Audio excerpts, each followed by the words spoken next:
Hello friends, IP tutorial में आपका स्वागत है। लास्ट ट्यूटोरियल में हमने डिस्कस किया था what are the basic input and output devices, और जो इनपुट एंड आउटपुट डिवाइसेस का कॉन्सेप्ट था वो हमने डिस्कस किया था। जो नेक्स्ट टॉपिक है हमारे पास that we have memory. Basically what is a memory, what are different types of memories, what is the need of memory, ये सारा का सारा आज के ट्यूटोरियल में हम डिस्कस करेंगे। तो चलो स्टार्ट करते हैं मेमोरी से। First of all, what is a memory? Basically memory क्या है? जैसे ह्यूमन बीइंग का एक ब्रेन है, क्योंकि ब्रेन के अंदर ही सारी चीज़ें वो क्या है, स्टोर करता है। कोई भी इंफॉर्मेशन है वो स्टोर करता है ब्रेन के अंदर।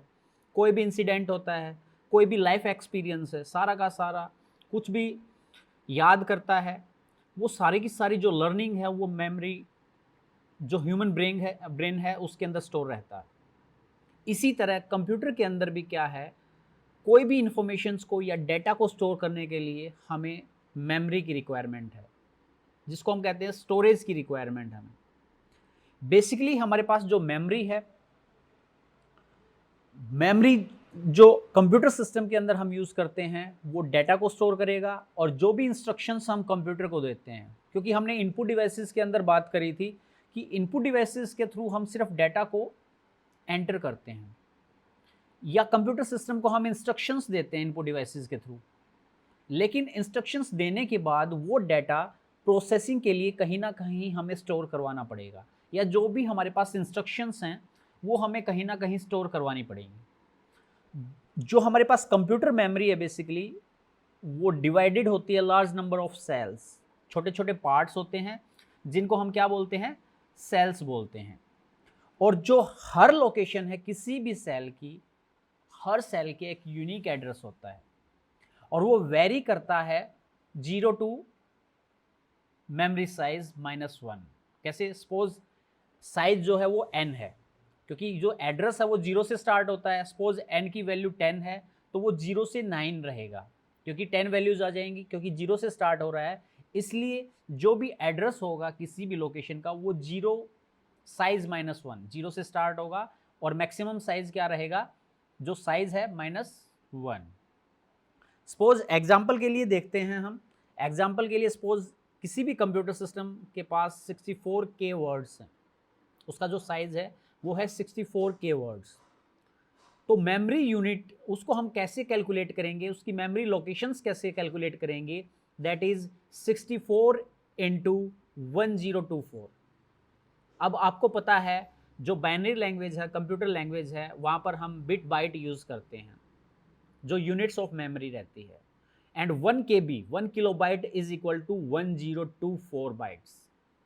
तो इसी तरह अगर हमारे पास 64K वर्ड है, then how many memory locations we have, that is 64 into 1024, और वो आएगा हमारे पास 65536 मेमोरी लोकेशंस। तो जो एड्रेस की लोकेशंस हैं वो वेरी करेंगी 0 टू 65535। तो इस तरह से हम मेमोरी लोकेशंस कैलकुलेट कर सकते हैं, बिकॉज मेमोरी की जो यूनिट है दैट वी हैव बेसिक हमारे पास क्या है, क्योंकि मैंने आप लोगों को बताया था जो कंप्यूटर सिस्टम है वो बाइनरी लैंग्वेज को अंडरस्टैंड करता है, दैट इज ओनली 0 एंड 1। जो स्मॉलेस्ट यूनिट है स्टोरेज की वो है हमारे पास बिट, और अगर 4 बिट की ग्रुपिंग है उसको हम क्या बोलते हैं, निबल बोलते हैं। वो एक निबल के बराबर है। And if we have grouping of 8 bits, then that is equivalent to 1 byte, and 1 kilobyte is equal to 1024 bytes। और इसी तरह फर्दर यूनिट्स इंक्रीज रहती है। किलोबाइट्स के बाद we have megabyte, gigabyte, terabyte, petabyte. So we have different units. अब basically अगर हम एग्जांपल्स की बात करें कि हमारे पास जो कैटेगरीज है वो मेमोरीज की कौन कौन सी है, बेसिकली हमारे पास 3 कैटेगरीज है मेमोरी की। नॉर्मल हम बात करते हैं तो 2 ही कैटेगरीज बात करते हैं, लेकिन हम बात करेंगे 3 कैटेगरीज जो हैं। सबसे पहले हमारे पास है cache memory, second we have primary memory जिसको हम मेन मेमोरी भी बोलते हैं, and third one we have secondary memory. तो पहले बात करते हैं हम प्राइमरी मेमोरी की। प्राइमरी मेमोरी जो है नहीं, प्राइमरी मेमोरी से पहले हम डिस्कस करते हैं कैश मेमोरी। जो कैश मेमोरी होती है बेसिकली वो क्या है, वो काफ़ी हाई स्पीड रहती है और सेमीकंडक्टर डिवाइसेस या सेमीकंडक्टर मेमोरी बोलते हैं उसको, और वो सीपीयू की स्पीड को काफ़ी ज़्यादा अच्छा कर देती है, वो स्पीड अप कर देती है प्रोसेस को, क्योंकि उसकी जो प्रोसेसिंग स्पीड है वो काफ़ी फास्ट है। बेसिकली जो कैश मेमोरी है वो क्या है, एज अ बफर एक्ट करती है सीपीयू के बीच में और प्राइमरी मेमोरी के बीच में, जिसको हम मेन मेमोरी भी बोलते हैं।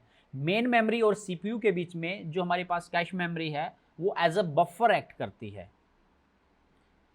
और जो कैश मेमोरी है उसके अंदर बेसिकली वो डाटा रहता है या वो प्रोग्राम्स रहते हैं जो सीपीयू फ्रीक्वेंटली यूज करते रहता है।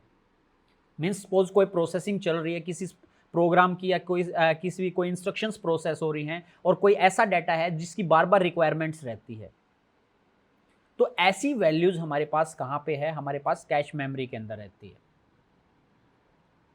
अगर वो कैश मेमोरी के अंदर नहीं है वैल्यूज, तब हमारा जो सीपीयू है वो किसको चेक करेगा, फिर हमारे पास प्राइमरी मेमोरी को चेक करता है, मेन मेमोरी को। जो भी हमारे पास डेटा है या हमारे पास प्रोग्राम है वो ट्रांसफर किए जाते हैं डिस्क से कैश मेमोरी के अंदर ऑपरेटिंग सिस्टम के द्वारा, और फिर सीपीयू उनको एक्सेस करता है। अब अगर एडवांटेजेस और डिसएडवांटेजेस की बात करें तो जो हमारे पास एडवांटेजेस हैं कैश मेमोरी की, फर्स्ट एडवांटेज क्या है, फर्स्ट एडवांटेज ये है कि उसकी जो स्पीड है वो काफ़ी फास्ट है as compare to primary memory या मेन मेमोरी। जो सेकंड एडवांटेज है that we have, it consumes less access time as compare to main memory. उसका जो एक्सेस करने की जो स्पीड है वो काफ़ी फास्ट है, और वो फास्ट स्पीड की वजह से जो सीपीयू की जो प्रोसेसिंग पावर है वो भी फास्ट हो जाती है। जितनी ज़्यादा फास्ट पावर होगी, प्रोसेसिंग पावर होगी, हमें रिजल्ट्स उतने ही ज़्यादा जल्दी मिलेंगे। Third advantage we have, it stores the program that can be executed within a short period of time. And the fourth advantage we have, it stores data for temporary use only. जैसे मैंने आपको बताया basically ये एक buffer की तरह use करते हैं प्राइमरी मेमोरी और सीपीयू के बीच में, इसलिए जो टेम्पररी यूज करते हैं डाटा को स्टोर करने के लिए, उसके लिए हम कैश मेमोरी का यूज करते हैं। And besides advantages we have some disadvantages also। और सबसे पहली जो डिसएडवांटेज है, first disadvantage, that is cache memory has limited capacity. इसका साइज जो है लिमिटेड है। और दूसरा जो डिसएडवांटेज है that is expensive. Cache memory is very expensive, इसीलिए हम क्या है, इसकी जगह हम दूसरी मेमोरीज को यूज करते हैं। साइज लिमिटेड है और इसका जो कॉस्ट है वो भी काफ़ी एक्सपेंसिव है। ये इसकी डिसएडवांटेजेस हैं। कैश मेमोरी के बाद जो हम बात करेंगे then we have primary memory, जिसको हम मेन मेमोरी भी बोलते हैं। और मेन मेमोरी क्या है, जो भी कंप्यूटर सिस्टम है हमारा, जो भी डाटा या इंस्ट्रक्शंस के ऊपर वर्क करता है बेसिकली वो प्राइमरी मेमोरी के अंदर ही करता है। जब भी हम कोई भी काम करेंगे कंप्यूटर सिस्टम के अंदर, फर्स्ट ऑफ ऑल जब भी कोई भी ऑपरेशन स्टार्ट करेंगे तो वो जो डाटा है वो पहले प्राइमरी मेमोरी के अंदर लोड होता है, तभी हमारी प्रोसेसिंग स्टार्ट होती है। लेकिन दूसरा ये भी है, जो हमारी प्राइमरी मेमोरी है वो क्या है, लिमिटेड कैपेसिटी रहती है उसकी भी, और उसको टेम्पररी बोलते हैं। क्योंकि टेम्पररी वोलाटाइल मेमोरी भी बोला जाता है। वोलाटाइल मेमोरी इसलिए बोला जाता है कि जब तक सिस्टम के अंदर पावर है तब तक हमारा डाटा प्राइमरी मेमोरी के अंदर है। जैसे ही पावर ऑफ होगी हमारा जो डाटा है वो भी क्या हो जाएगा, लॉस्ट हो जाएगा। और जो साइज है वो लिमिटेड है।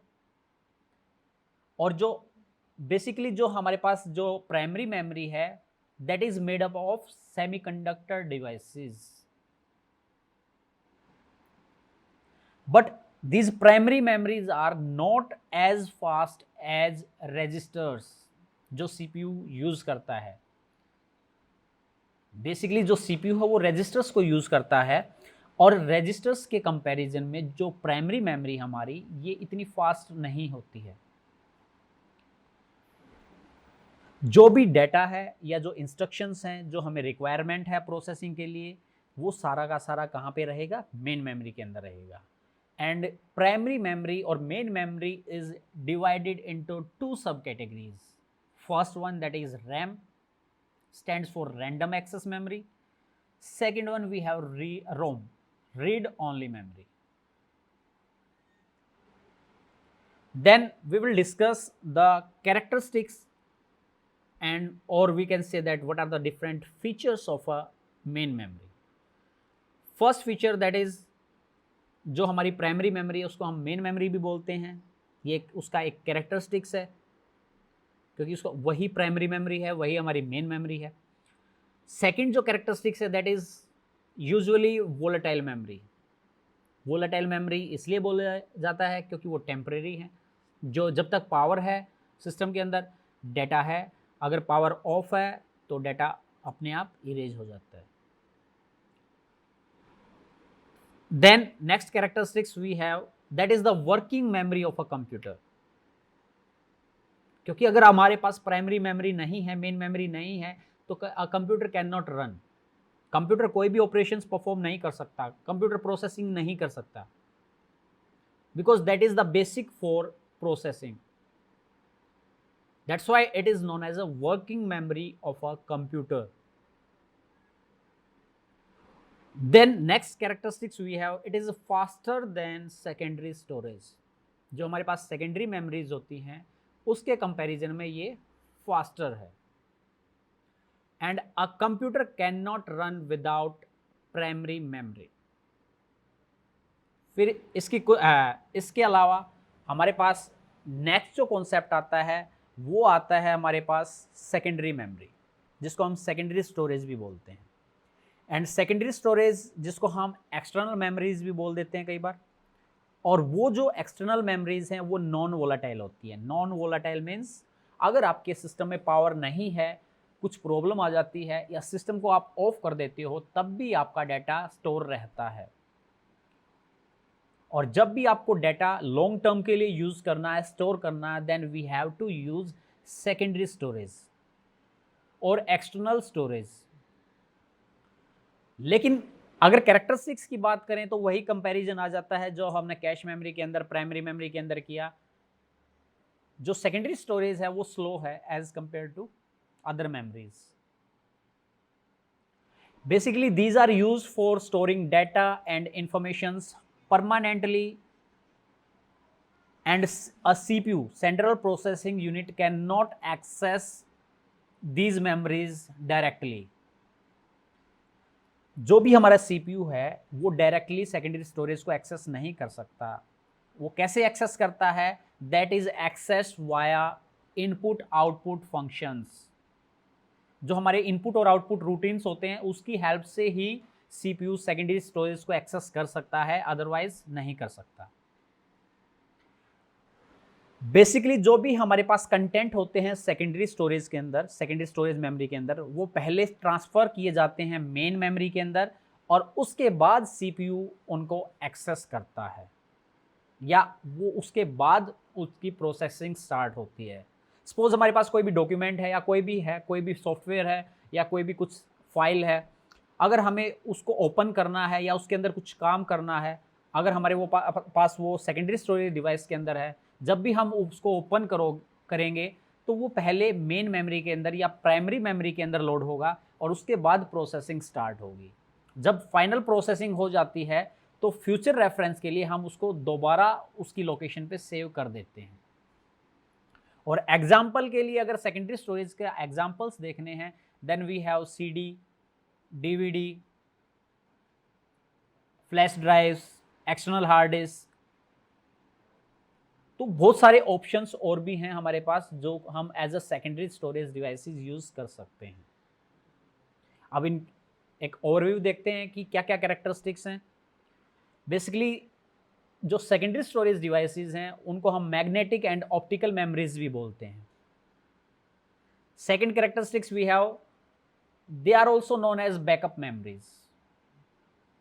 बैकअप रखने के लिए, डेटा का बैकअप रखने के लिए हम सेकेंडरी स्टोरेज का भी यूज करते हैं। Third, that is a non volatile. मैंने आपको पहले भी बताया, that is a non volatile memory. Non volatile का मतलब यह होता है कि अगर एक बार सिस्टम ऑफ कर दिया है या पावर ऑफ हो गई है, उसके बाद भी हमारा डाटा सेकेंडरी स्टोरेज के अंदर सेव रहेगा, ताकि हम फ्यूचर में उसको यूज कर सकें। Next, data is permanently stored even if power is switched off, that we have already discussed. It is used for storage of data in computers. computers के अंदर storage of data के लिए जो बड़े बड़े servers हैं, वहाँ पर हम secondary storage devices use करते हैं। A computer may run without secondary memory. कोई भी कंप्यूटर सिस्टम है, अगर हमारे पास सेकेंडरी स्टोरेज नहीं है तब भी हम उसको रन कर सकते हैं। कंप्यूटर सिस्टम तब भी रन कर सकता है, लेकिन अगर प्राइमरी मेमोरी नहीं है तो कंप्यूटर सिस्टम रन नहीं कर सकता, और वो हमें पता है कि स्लोअर है as compare to primary memories. So ये सारा का सारा कॉन्सेप्ट है हमारा मेमोरीज का, स्टोरेज का, क्योंकि memory and storage is the main part two store the data and instructions for the processing और फॉर द फर्दर रेफरेंसेस और फॉर फ्यूचर यूज। तो उसके लिए हम डिपेंड करता है कि कौन सी मेमोरी हमें यूज करनी है, primary memory and secondary memory. Primary memory we have RAM and ROM, and in secondary memory we have different examples, magnetic tape, we have hard disk, we have optical drives, we have pen drive, we have flash drives, we have, so we have different options. And the basic unit for the storage is that is bit, byte, और further और units हैं, जैसे जैसे size increase होता है, that we have megabyte, gigabyte, petabyte, zettabyte. लेकिन जो computer system है, जो भी स्टोरेज है हमारी, वो बाइनरी फॉर्म में स्टोर रहती है, और हर मेमोरी के अंदर फिक्स साइज सेल्स हैं, पार्टीशन है, अलग अलग पार्ट्स के अंदर डिवाइडेड है, और उन पार्ट्स को हम सेल्स बोलते हैं। And every cell has a unique address जो वेरी करता है, 0 से स्टार्ट होता है and depends upon the size of memory. जो भी उसका साइज है उसके अकॉर्डिंग जो साइज है, size -1। So that's all about storage devices, और we can say that's all about memory. तो ये था स्टोरेज के बारे में, और जो हमारा नेक्स्ट ट्यूटोरियल होगा उसके अंदर हम डिस्कस करेंगे सॉफ्टवेयर्स के बारे में। What is a software? What are the different types of softwares? So जो भी ट्यूटोरियल्स हैं हमारे टॉपिक वाइज चलेंगे हम, और हर ट्यूटोरियल के साथ में जो भी मैं आपको टीच करता हूँ उसकी एक PDF भी अवेलेबल रहती है नीचे लिंक में, जो भी डिस्क्रिप्शन लिंक है वहाँ से आप उसको डाउनलोड कर सकते हैं। जो भी ट्यूटोरियल्स हैं उसके अंदर अगर आपको ट्यूटोरियल्स अच्छे लगे तो आप लाइक कर सकते हैं। कोई भी आपको फीडबैक देना है, कुछ आपको चीज़ें पसंद ना आई हो सकता है, क्योंकि हर जो वीडियो हर यूज़र के लिए अलग है। कोई किसी को कोई वीडियो समझ में आता है, कोई किसी को, फिर भी एक फीडबैक के लिए, ताकि मुझे भी पता चले कि क्या क्या कमियां हैं, जो भी नेगेटिविटी है या कुछ ऐसी चीज़ें हैं, आप नीचे कमेंट सेक्शन में कमेंट्स कर सकते हैं, तो हम उनको इम्प्रूव करने की कोशिश करेंगे। आज के लिए इतना ही, हम जल्द ही मिलेंगे न्यू ट्यूटोरियल के साथ। थैंक्स। हेलो फ्रेंड्स, तो कैसा लगा आपको मेरा ट्यूटोरियल? अगर आपको पसंद आया हो, आपको यूज़फुल लगा हो, तो लाइक करें, शेयर करें एंड सब्सक्राइब करें, और सब्सक्राइब करने के बाद बेल का आइकन ज़रूर दबाएं।